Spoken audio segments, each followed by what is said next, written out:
Welcome back नाजरीन and good morning once again. आप तमाम लोगों को आप देख रहे हैं मॉर्निंग मसाला और आज हम यहाँ बात कर रहे हैं निकाह नामे के ऊपर। नूरनाज आगा साहिबा हमारे साथ स्टूडियो में मौजूद हैं। ब्रेक से पहले बात थी यही। जी, ब्रेक से पहले ये बात हो रही थी कि उनका रुखसती नहीं हुई है और वो महर की बात हो रही है।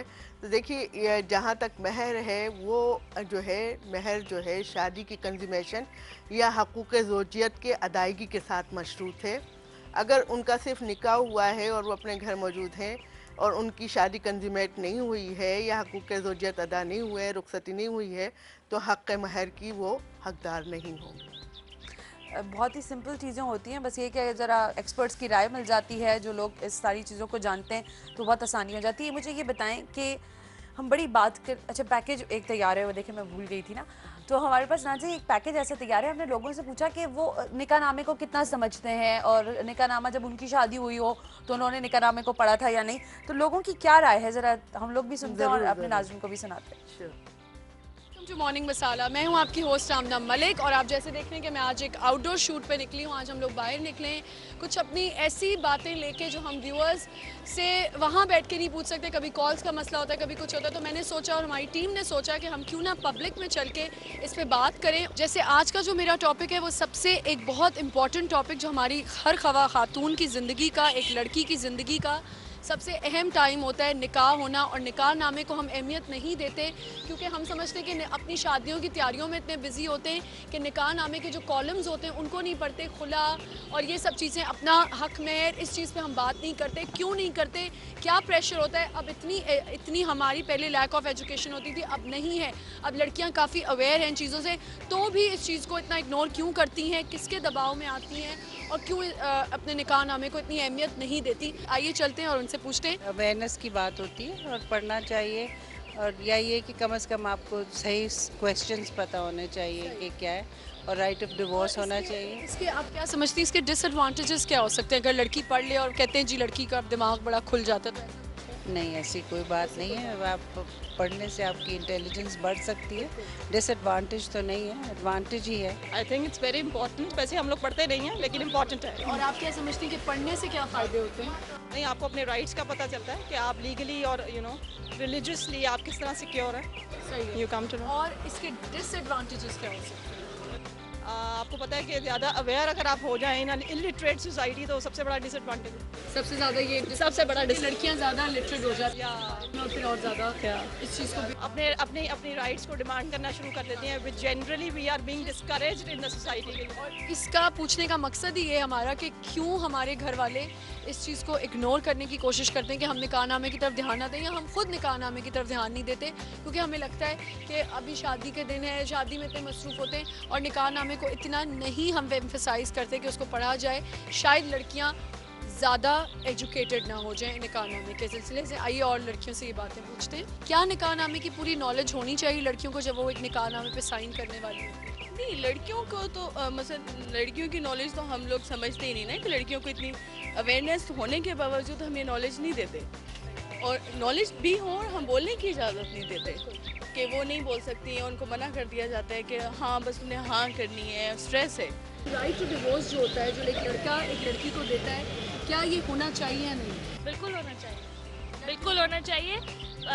मेरा ख्याल है 90% पढ़ी लिखी लड़कियों को भी ये पता ही नहीं है कि ये एक इस तरह का एक क्लॉज होता है निकाहनामे में जिसमें राइट देते हैं लड़की को डिवोर्स का। तो आप इस ख्याल में निकाहनामा अपना पूरा पढ़ना चाहिए या नहीं। हमने तो नहीं पढ़ा माशाल्लाह से, शादी को 28 साल हो गए। तो आप उनमें से जो कहती है नहीं पढ़ना चाहिए। नहीं पढ़ना चाहिए, जरूरत ही नहीं है। क्या डिसएडवांटेजेस अगर लड़कियां निकाहनामा पढ़ लें। पढ़ लें तो मेरे ख्याल में या तो हक मेहर देख के उनका दिमाग खराब हो जाता है। और अगर पढ़ेंगी तो क्या एजुकेशन मिलेगी आगे। पढ़ी लिखी लड़कियां हैं तो उनको कोई इससे नहीं लेना चाहिए सबक कि भाई हमें क्या करना चाहिए क्या नहीं। मतलब ये हाल है। आप पढ़ेंगे तो मतलब क्या है, कह रही नहीं कोई ज़रूरत ही नहीं पढ़ने की, दिमाग ख़राब हो जाएगा पढ़ने से। ये अच्छा ये वो चीज़ है ना नूरनाज आगा साहबा, देखिए अब इनकी बेटियां होंगी या इनके आसपास जो लड़कियां होंगी, अब ये उनको एजुकेट कर रही होंगी, तो ये खुद ही इनके पास सही चीज़ की अवेयरनेस ही नहीं। देखिए, मसला ये है कि इंसानी मामलात हैं। हमारे यहाँ तालीम नहीं है, आगाही नहीं है, और जहाँ हमारे यहाँ इंटीरियर्स में जो मुफस्सिल के लोग हैं उनको तो बिल्कुल आगाही नहीं है। इवन शहरियों को या शहरी औरत को भी या शहरी मर्दों को भी इवन एग्जैक्टली आगाही नहीं बिल्कुल है ठीक कह रही हैं। कि निकाहनामा है क्या, निकाहनामा जो है इस वो पे बात करना ना टैबू है कि आप ना बात करें कोई जरूरत नहीं है बात मतलब करने ये की। समझते हैं कि हाँ। शायद किसी की तस्दीक की जा रही है ये कहकर कि जो है मेहर के मामला डिसाइड कर लिए जाएं या जो है वो निकाहनामा को फिल कर लिया जाए, क्योंकि वो समझते हैं कि निकाहनामा तो एक ऐसा एग्रीमेंट है जिसके तहत शादी होती है। सिर्फ निकाहनामा एक ऐसा डॉक्यूमेंट है जो हाँ, शादी बस का सबूत है, ये बताइए। शादी का सबूत है। और अगर कहीं इधर-उधर हो ये तो नहीं निकाह तो समझते लोगों को कि क्या है, निकाहनामा document। एक एग्रीमेंट, एक मुआहदा है Exactly। दो फरीकैन के दरमियान जो अपनी जिंदगी को एक शादी के बंधन में बांधते हैं और अपनी पूरी जिंदगी उस निकाहनामे के तहत गुजारते हैं। और अगर तलाक हो जाती है तो उस निकाह का, उस एग्रीमेंट का एंड हो जाता है। तो ये देखिए कि आप उस एग्रीमेंट को, एक ऐसे मुआहदे को पढ़ने को तैयार नहीं है जिसके तहत आप सारी जिंदगी गुजारने को तैयार हैं। बहुत इम्पोर्टेंट बात है, पता है ये ये कॉल में लेने पर बात ही- करते हैं। हेलो अस्सलाम वालेकुम, गुड मॉर्निंग। हेलो अस्सलाम वालेकुम। जी वालेकुम सलाम। मैडम मैं मुल्तान से रजा बात कर रहा हूँ। जी रजा। तो जी मेरा ज़रा थोड़ा सा क्वेश्चन है मैडम से, पहले आप Sure। मुझे क्लियर करने कर दीजिए प्लीज। जरूर। जब 2001 के अंदर मेरी मैरिड हुई थी तो 2008 के अंदर डाइवोर्स हो गया था। मेरी मिसेस ने ना मेरे केस करके मेरे से तलाक ले ली। ठीक है ठीक है जी, उनसे मेरे 2 बच्चे हुए थे। ओके अब वो उनके पास हैं, यानी कि उनके पेरेंट्स के पास हैं। ओके तो मैं इस वक्त मुल्क में नहीं होता, छुट्टियों के हॉलीडेज पे यहाँ आया हूँ पाकिस्तान। अभी मुझे वापस भी जाना है। एक तो मुझे 2 साल हो गए वो मुझसे मिलने नहीं दे रहे मेरे बच्चों से, ओके और अब मुझे नहीं पता वो कहाँ है। लेकिन 1 साल तक तो मैं खर्चा भेजता रहा उनके अकाउंट में, उनके पापा के, ठीक है। लेकिन अब मेरा उनसे कोई रास्ता नहीं है। अच्छा। मैं तो इनके फोन भी करता तो मेरी उनसे बात नहीं होती। अच्छा रजा, अगर आपकी दिल आज़ारी ना हो, क्योंकि आवाज़ आपकी मुझे काफ़ी भर्राई भी लग रही है, मुझे बताएं कि क्या प्रॉब्लम क्या हुई थी? कोई ख़ास वजह थी, कोई नाशाकी थी जिसके बाद आपने तलाक उन्होंने मांगी थी या आपने खुद दी थी? जी एक्चुअली उन्होंने मांगी थी ओके और मैंने बड़ा उनको कन्विंस करने कुछ हमारे बच्चे हैं और सेटलमेंट, यानी हर तरीके से जो वो कहते कि मैं मानता चला गया। इवन कि मैंने बहुत कुछ बर्दाश्त किया, लेकिन बहरहाल वो हमारा सेटलमेंट नहीं हो सका। ठीक। ठीक है, एक तो ये। फिर सेकंड मेरी मैरिड हुई 1 साल के बाद, ठीक है तो उन लोगों ने 2.5 लाख रुपए मेरे से ये लिखवाया था हक में। ठीक है ठीक है जी।